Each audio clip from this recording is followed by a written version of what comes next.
ప్రియమైన సహోదర సహోదరిలారా, దేవుని నామంలో మీ అందరికీ వందనాలు. ఈరోజు మనం ధ్యానించబోయే వాక్యం చాలా చిన్నదే, కాని అందులో ఉన్న ధైర్యం ఎంతో గొప్పది. మొదటి సమూయేలు 22వ అధ్యాయం 23వ వచనం ఇలా చెబుతోంది: నీవు భయపడక నా యొద్ద ఉండుము, నా యొద్ద నీవు భద్రముగా ఉందువు. ఈరోజు మీ జీవితంలో భయం ఉందా? రేపటి గురించి భయమా? కుటుంబం గురించి భయమా? భవిష్యత్తు గురించి భయమా? అయితే ఈరోజు దేవుని వాక్యం మీ హృదయానికి ధైర్యమిస్తోంది. అయితే ఈ వాక్యం ఏ సందర్భంలో చెప్పబడింది? ఈ మాట వెనుక ఉన్న చరిత్ర ఏమిటి? అది తెలుసుకుందాం. ఆ రోజుల్లో దావీదు సౌలు రాజు చేత హింసింపబడుతున్నాడు. దావీదుకు దేవుని చేత అభిషేకం జరిగింది. కాని అభిషేకం వచ్చిన వెంటనే సింహాసనం రాలేదు. దాని ముందు అరణ్యం వచ్చింది, కష్టాలు వచ్చాయి, ప్రాణం కోసం పరుగెత్తవలసిన పరిస్థితి వచ్చింది. ఒక సందర్భంలో దావీదు నోబు పట్టణానికి వెళ్ళాడు. అక్కడ యాజకుడైన అహీమెలెకు దావీదుకు సహాయం చేశాడు.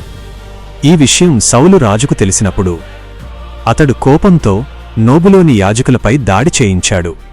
ఆ భయంకరమైన సంఘటనలో అనేకమంది యాజకులు చంపబడ్డారు. అయితే అహీమెలకు కుమారుడైన అబ్యాతారు తప్పించుకున్నాడు. తన ప్రాణాన్ని కాపాడుకొని దావీదు దగ్గరకు వచ్చాడు. ఒక్కసారి అబ్యాతారు పరిస్థితిని ఆలోచించండి. తన తండ్రిని కోల్పోయాడు, తన కుటుంబాన్ని కోల్పోయాడు, తనకు తెలిసిన భద్రమైన స్థలాన్ని కోల్పోయాడు. అతని హృదయంలో ఒక్కటే ప్రశ్న ఉండవచ్చు: ఇక నేను ఎక్కడికి వెళ్ళాలి? నా భవిష్యత్తు ఏమిటి? అలాంటి పరిస్థితిలో అబ్యాతారు దావీదు దగ్గరకు వచ్చాడు. అతను తన గతాన్ని మార్చలేడు, జరిగిన నష్టాన్ని తిరిగి తీసుకురాలేడు. కాని ఒక పని మాత్రం చేయగలిగాడు: దావీదు దగ్గరకు రావడం. అప్పుడు దావీదు అతనితో చెప్పిన మాటే: నీవు భయపడక నా యొద్ద ఉండుము, నా యొద్ద నీవు భద్రముగా ఉందువు. ఎంత గొప్ప మాట! దావీదు కేవలం భయపడకు అని చెప్పలేదు, నా యొద్ద ఉండుము అన్నాడు. అంటే నీకు జరిగినదంతా నాకు తెలుసు, నీ బాధ నాకు అర్థమవుతోంది, నీ భయాన్ని నేను చూస్తున్నాను. కాని నీవు ఇక ఒంటరివాడివి కాదు అన్నట్లుగా ఉంది. అబ్యాతారు కోల్పోయినది వెంటనే తిరిగి రాలేదు, కాని అతనికొక ఆశ్రయం దొరికింది.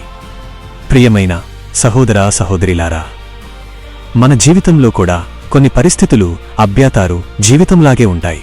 కొన్ని విషయాలను మనం మార్చలేం, కొన్ని నష్టాలను తిరిగి తీసుకురాలేం. కాని మనం ఒక పని చేయగలం: దేవుని సన్నిధికి రావచ్చు. మీ సమస్యకు సమాధానం కనిపించకపోయినా దేవుని దగ్గరకు రండి. మీరు బాధలో ఉన్నా దేవుని దగ్గరకు రండి. మీరు ఏడుస్తున్నా దేవుని దగ్గరకు రండి. ఎందుకంటే మన భద్రత మన పరిస్థితుల్లో లేదు, మన భద్రత దేవునిలో ఉంది. ఈరోజు ఈ మాటను మీ హృదయంలో బలంగా పెట్టుకోండి: నా యొద్ద నీవు భద్రముగా ఉందువు. దేవుడు నీ జీవితంలో ఇక ఎలాంటి సమస్య ఉండదు అని చెప్పడం లేదు. కాని ఆయన చెబుతున్నది: సమస్య వచ్చినా నీవు ఒంటరివాడివి కాదు. తుఫాను వచ్చినా దేవుడు నీతో ఉంటాడు. కన్నీళ్లు వచ్చినా దేవుడు నీతో ఉంటాడు. మనుష్యులు విడిచిపోయినా దేవుడు నీతో ఉంటాడు. నీకు దారి కనిపించకపోయినా దేవునికి దారి తెలుసు. కాబట్టి ఈరోజు నీ భయాన్ని దేవుని చేతుల్లో పెట్టు. నీ కుటుంబాన్ని ఆయన చేతుల్లో పెట్టు. నీ భవిష్యత్తును ఆయన చేతుల్లో పెట్టు. ఎందుకంటే దేవుని సన్నిధిలో ఉన్నవారికి ఆయన ఆశ్రయం, ఆయన బలం, ఆయన భద్రత. ప్రియమైన పరలోక తండ్రి, ఈరోజు నీ వాక్యానికి వందనాలు. నీవు భయపడక నా యొద్ద ఉండుము, నా యొద్ద నీవు భద్రముగా ఉందువు అని చెప్పినందుకు నీకు కృతజ్ఞతలు. ప్రభువా, ఈ సందేశాన్ని వింటున్న ప్రతి ఒక్కరి హృదయంలో ఉన్న భయాన్ని తొలగించు. అబ్యాతారు తన బాధతో దావీదు దగ్గరకు వచ్చినట్లుగా ఈరోజు మేము మా బాధలతో నీ దగ్గరకు వస్తున్నాము.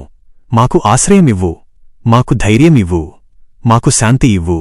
మేము ఒంటరిగా లేమని మాకు తెలియచేయు. మా కుటుంబాలను కాపాడు, మా జీవితాలను కాపాడు. మా భవిష్యత్తును నీ చేతుల్లో ఉంచుతున్నాము. భయపడకుండా నీ సన్నిధిలో ఉండే కృపను మాకు దయచేయు. యేసుక్రీస్తు నామంలో ప్రార్థిస్తున్నాము. ఆమేన్. దేవుడు మిమ్మల్ని, మీ కుటుంబాన్ని తన సన్నిధిలో భద్రంగా కాపాడునుగాక.